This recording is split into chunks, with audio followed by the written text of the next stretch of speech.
Alright people, listen up. तो पिछले session में हमने क्वेश्चन 23 किया था, 24 से आज स्टार्ट करेंगे। ये मेंसुरेशन रिलेटेड प्रॉब्लम्स हैं। The area of a rectangle remains the same if the length is increased by 7 and breadth is decreased by 3 meters. Area remains unaffected, मतलब area remains the same। यहाँ भी वही बात हुई। If the length is decreased by 7 and the breadth is increased by 5 meters, तो यहाँ पे कुछ इंक्रीज डिक्रीज कर रहे हैं, उसके बाद भी रेक्टेंगल का एरिया ऑलमोस्ट हमेशा सेम ही रह रहा है। तो बच्चों आपसे पूछा गया find the dimensions of a rectangle. Dimensions means what? Length and breadth, है ना। तो और अगर मान लो क्यूब होता था या क्यूबॉइड होता तो लेंथ ब्रेथ हाइट उसके डायमेंशंस हो जाते हैं। डायमेंशंस मतलब वो क्वांटिटीज, वो फिजिकल क्वांटिटी जिसके हेल्प से हम उसकी क्वांटिटी या कैपेसिटी को कैलकुलेट कर सकते हैं। नाउ देखिए जरा, area of a rectangles remains same, length increased by 7, breadth decreased by 3। ये पहली बात हो गई, केस 1। तो अगर केस 1 लेने से पहले अपना सॉल्यूशन जो है उसमें हम क्या करें? Let the length is equal to x and breadth is equal to y। ठीक, अब अपने केस की बात करते हैं। केस 1, केस 1 में क्या हो रहा है? केस 1 में भैया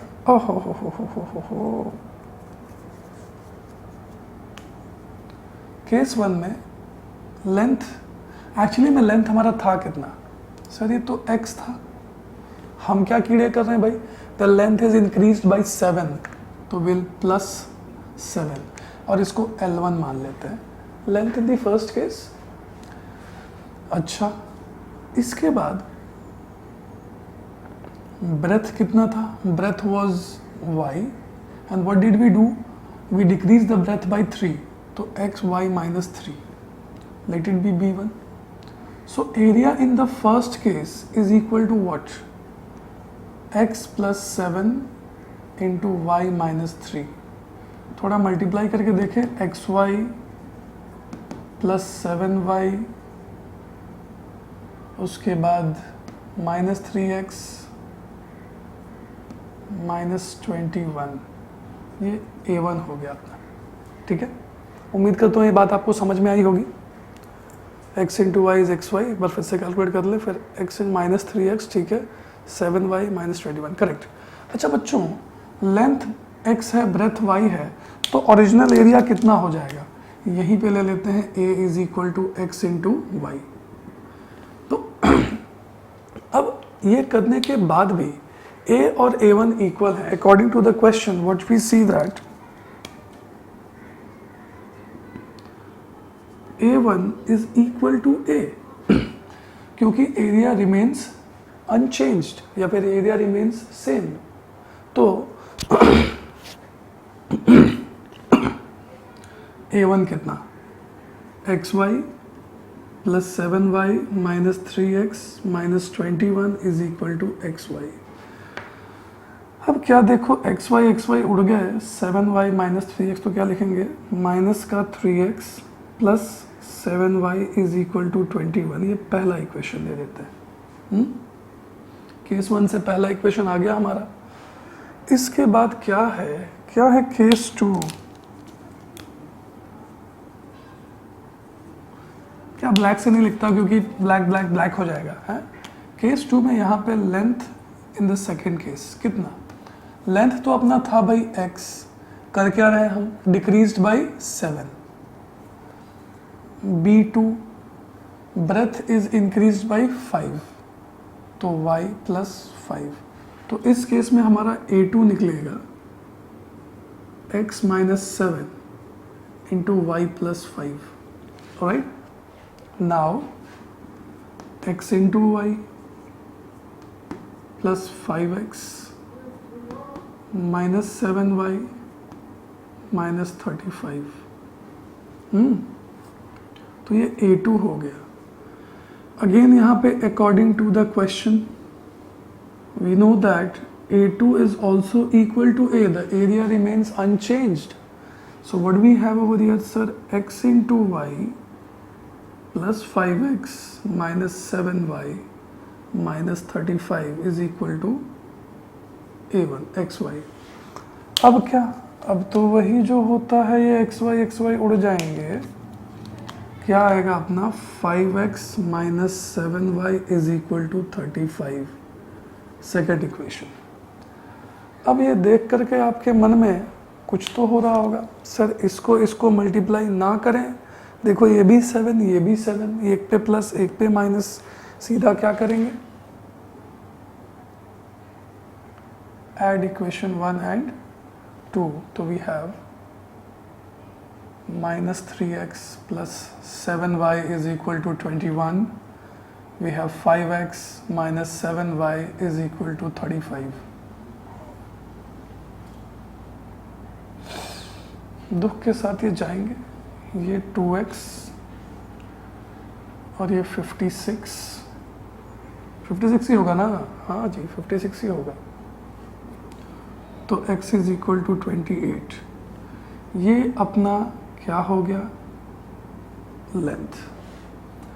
अब x 28 है तो कहीं ना कहीं तो डिवाइड करेंगे, हाँ चलिए इसी में कर देते हैं, तो minus 3x plus 7y is equal to 21, minus 3 into 28 plus 7y is equal to 21, 8 3 are 24 and 3 to 6 into 8, minus 84 plus 7y is equal to 21। Shift करो उधर, तो 7y is equal to 105 हो जाएगा। So this implies y is equal to how much, 105 upon 7, तो y is equal to 15। ये अपना breath हो गया। उम्मीद करता हूँ समझ में आया है आपको, नोट करें। Alright people, coming to question number 25, in a rectangle the length is increased by 3 meters, breadth is decreased by 4। चलो इसे बाद में करेंगे, पहले तो अपने को समझ है इस बात में कि लेंथ और ब्रेथ ढूंढना है, तो क्या करें, पहले तो लिखें solution, let the length is equal to x and breadth is equal to y। अब हम अपने आते हैं केस 1 पे, है ना। पहली बार हमने क्या कीड़े किए, देखो क्या कीड़े किए, length increased by 3, breadth decreased by 4, यही किया ना हमने केस 1 में। तो लिखो भाई, सर लेंथ हमारा था x, हमने कुछ कीड़े किए, लेंथ इज इंक्रीज्ड बाय 3, मतलब लेंथ अपना x प्लस 3 L1 ले लो, L2 सॉरी B1 ले लो,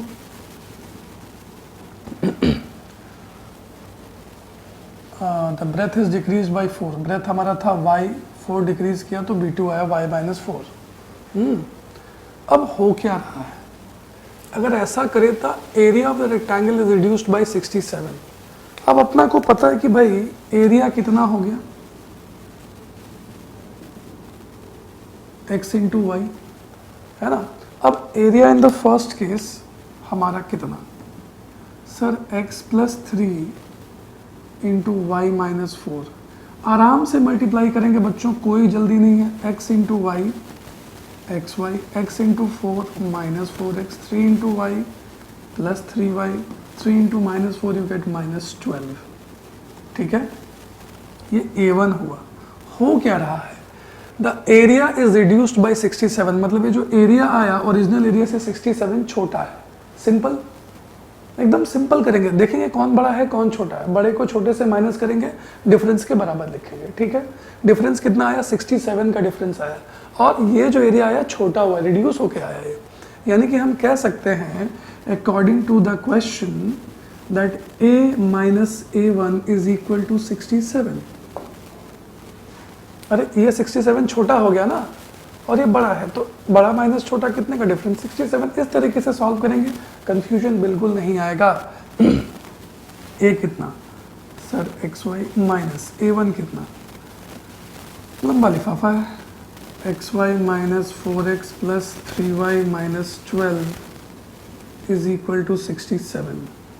ठीक है, अब जब ब्रैकेट ओपन करेंगे तो क्या होगा, xy ये माइनस एक्स वाई, ये प्लस 4x, ये माइनस 3y, ये प्लस 12 इज इक्वल टू 67।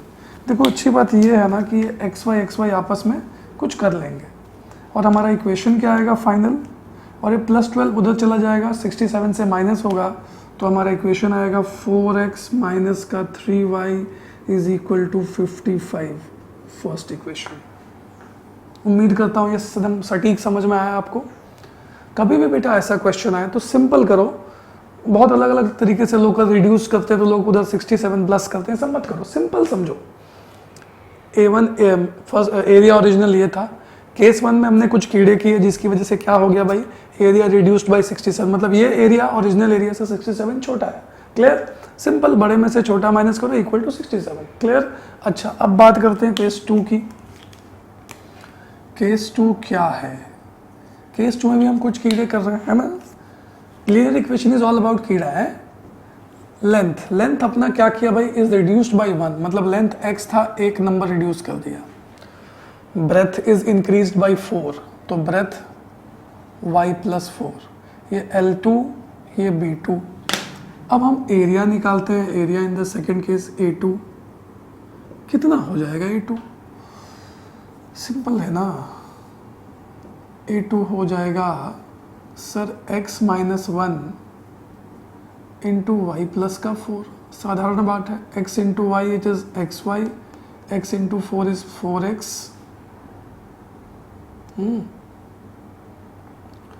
और अभी देखो हो गया माइनस वाई माइनस 4, ये A2 हो गया।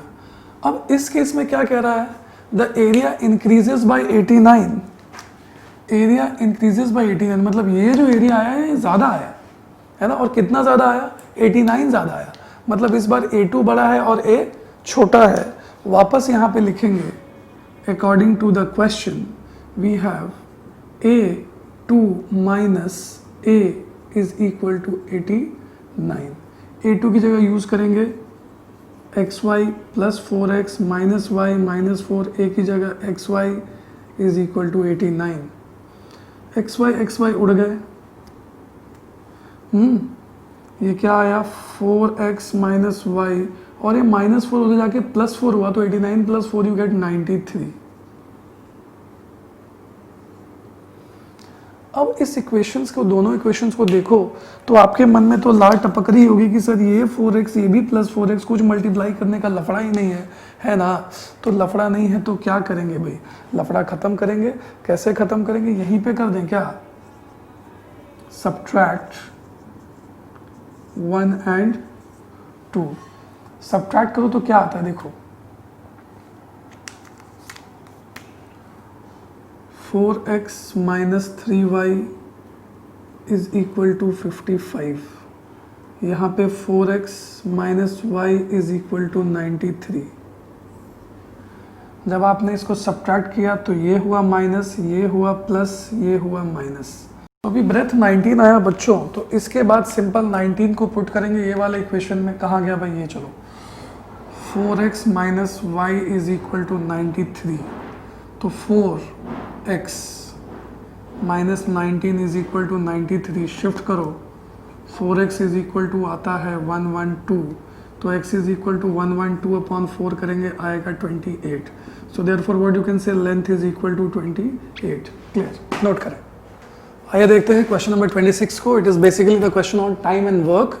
बच्चे फंसते हैं, थोड़ा इसमें ध्यान देंगे इस क्वेश्चन को। Two women and 5 men can complete the work in piece of 4 days, while 3 women and 6 men can finish the work in 3 days. Find the time taken by 1 woman alone. जो कि मतलब इतनी सारी सिचुएशन है बेटा, लेकिन इन सब चीज़ों को सोचने से पहले एक काम कीजिए आप। पहले आप एक बात बताओ, मैं छोटी बात पूछूं आपसे, अगर आप किसी काम को 2 days में कंप्लीट करते हो तो आपके एक दिन का काम कितना होगा? डेफिनेटली आप बोलोगे सर 2 दिन में हुआ तो एक दिन का काम हाफ मतलब क्या, 1/2। अगर आप किसी काम को 3 days में करते हो तो आपके एक दिन का काम कितना होगा? 1/3 होगा सर, तो 1/3। वैसे अगर आपने 10 days में एक वर्क किया तो एक दिन का काम कितना हो जाएगा? एक दिन का काम हो जाएगा 1/10, है ना। ये सिंपल अंडरस्टैंडिंग है कि अगर आप जितने दिन में काम कंप्लीट करते हो तो एक दिन का काम होगा reciprocal of the time taken. Simple. 2 days, if you take 2 days, work of 1 day is 1/2। If you take 3 days, work of 1 day is 1/3, है ना। If you take 10 days to complete a work, तो definitely एक दिन का काम क्या होगा 1/10, है ना। तो वैसे if you take x days, कि मान लो किसी बंदे ने किसी काम को x दिनों में कंप्लीट किया, तो एक दिन का काम क्या होगा 1/x, है ना। ये सिंपल अंडरस्टैंडिंग है। आइए सॉल्यूशन करते हैं अपना इस क्वेश्चन का और थोड़ा ठीक से पढ़ते हैं क्वेश्चन को। 2 women 5 men together finish the piece of work in 4 days, ये case 1। 3 women 6 men finish the works in 3 days, find the time taken by 1 woman alone and 1 man alone to complete the work। तो हमसे जो पूछा है हम उसको x मान लेते हैं। let 1 woman complete the work in x days। वैसे ही let 1 man complete the work in y days। अब गेम यहां से शुरू होगा। कैसे? देखें जरा, अगर एक वुमेन अकेले x डेज में काम खत्म करती है, सो देयरफॉर व्हाट यू कैन से,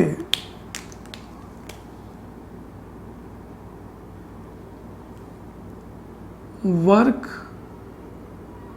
ऑफ 1 वुमन इन 1 डे या पर डे लिखें ज़्यादा अच्छा रहता है ना। Per day will be what, ये x दिनों में पूरा काम खत्म कर रही है तो इसके एक दिन का काम क्या होगा 1/x।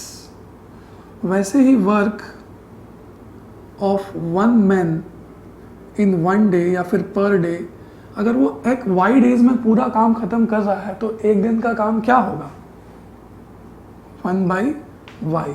ये हमारा बहुत ही बेसिक बात है जो आपको मैंने अभी समझाई है। अब हमारे पास 2 केसेस हैं, है ना। Case 1,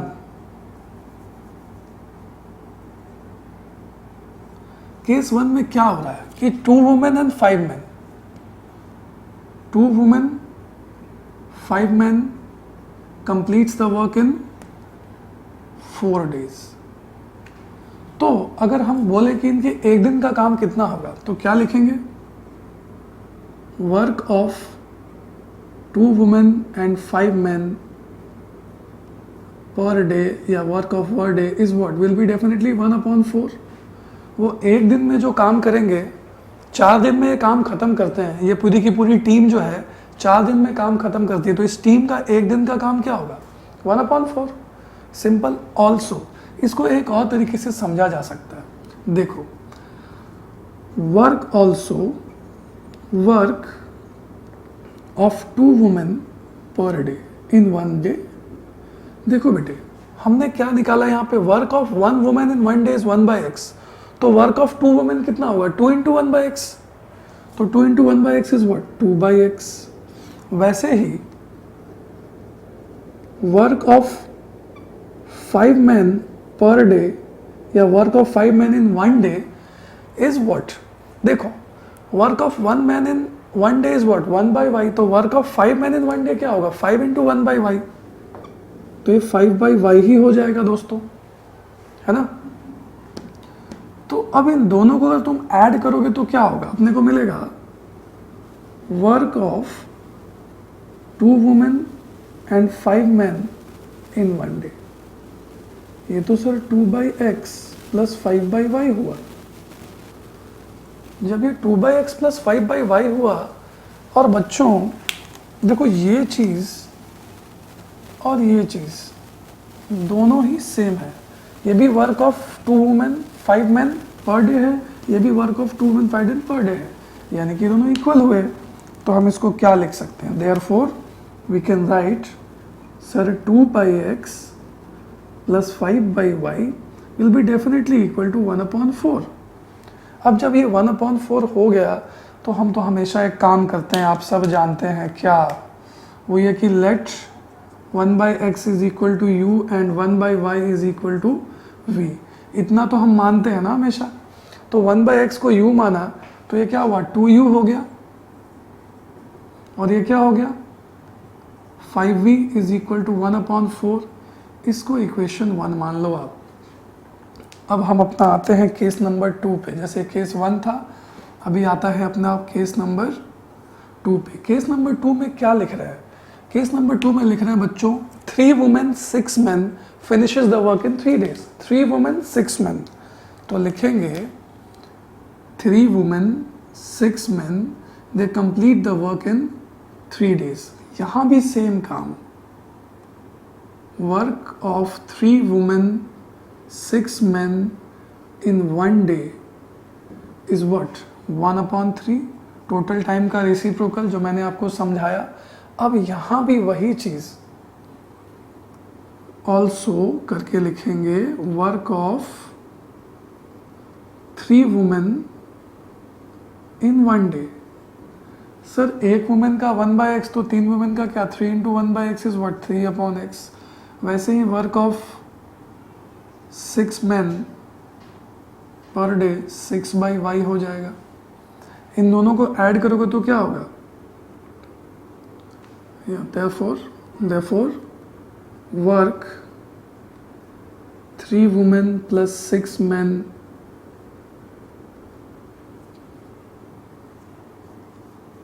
per day is equal to 3/x plus 6/y होगा ना दोस्तों।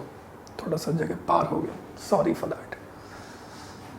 ये चीज और ये चीज तो सेम ही है। So this implies what sir 3/x plus 6/y is equal to 1/3। अब यहाँ में 1/x को u v लिखने की तो आवश्यकता नहीं है, 1/x u है तो ये क्या हो जाएगा 3u plus 6v is equal to 1/3। ये सेकेंड इक्वेशन। अब इन दोनों इक्वेशंस को देख के आपके मन में एक बात आती होगी, है लड्डू फूटता है ना मन में देख के, ये 2 और ये 3, तो इस इक्वेशन को इंटू 3 करेंगे, इस इक्वेशन को इंटू 2 करेंगे। तो जैसे ही ऐसा करेंगे क्या हो जाएगा, वही होगा जो हमेशा होता है। होगा क्या, ये 6u plus 15v हो जाएगा इज इक्वल टू 3 से करोगे तो ये 3/4। ये क्या हो जाएगा 6u plus 12v is equal to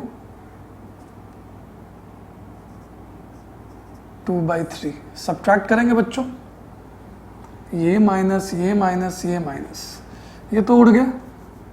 ये 15 minus 12 what you get 3v। 3/4, 3/4 minus 2/3, LCM आया 12, उसके बाद 9 minus 8 1/12। ठीक है, तो ये 36, तो v is equal to 1/36। v था कितना बच्चों, v था 1/x, तो 1/x is equal to 1/36। This implies x is equal to 36। मतलब alone one woman can complete the work in 36 days. I hope that's clear. अब x की value 36 है, तो x की वैल्यू 36 पुट कीजिए और y की वैल्यू निकालिए। इतना तो आप कर ही सकते हैं, इतना मैं नहीं करने जा रहा। ठीक है, नोट करें।